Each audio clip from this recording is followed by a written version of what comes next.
Hi students, it's Miss Kate. This is your grammar book, page 190, and we are on the unit on modals.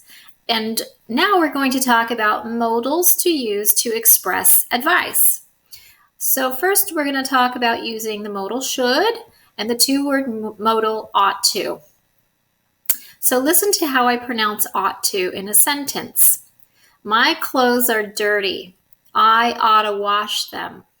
So ought to sounds like oughta, or I should wash them.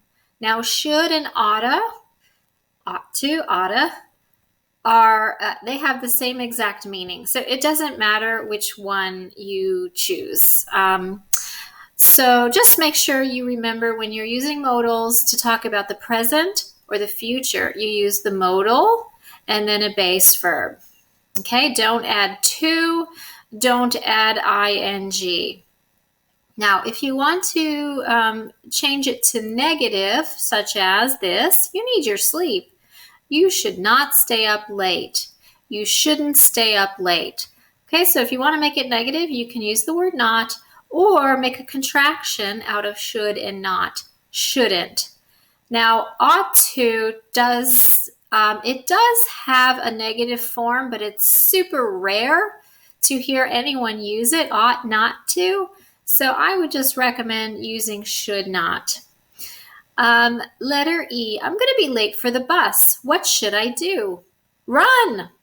Okay, this is just showing you to remember when you use a modal in question form, you use the modal first, then the subject, and then the base verb. And this is an information question, so of course the question word comes first. Okay, now a lot of times when people use should or ought to, they can make it a little more direct or a little softer in how you present an idea or some advice to someone. If you use the word maybe at the beginning of your sentence, it's making your advice a little gentler. I'm tired today. Maybe you should go home and take a nap. Maybe you ought to go home and take a nap. So it's just making my suggestion a little more easy to accept. If I just say you should go home and take a nap, you ought to go home and take a nap, my advice sounds a little stronger. All right, I want to show you one more modal that is related to should and ought to, and it is had better.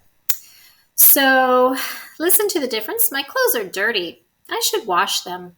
My clothes are dirty. I ought to wash them.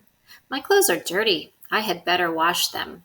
All right, so should and ought to are the same. Had better is used when there could be a negative consequence if you do not do the action. So this has a more urgent meaning. Here's another example that is a little easier to understand. You're driving too fast. You'd better slow down. So this is a good one to use here, had better, because if you drive fast, something bad could definitely happen. Okay, notice had is a contraction here, just you'd. Okay, that's it's very common to use had better as a contraction. Almost everyone does that.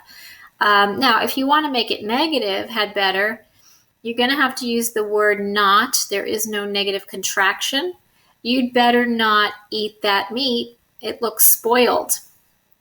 Okay, here's another example. I'd better send my boss an email right away. Just showing you again that they're using had as a contraction. All right, so those three modals are used to give advice. Hope you understand, and I will see you next time. Bye-bye.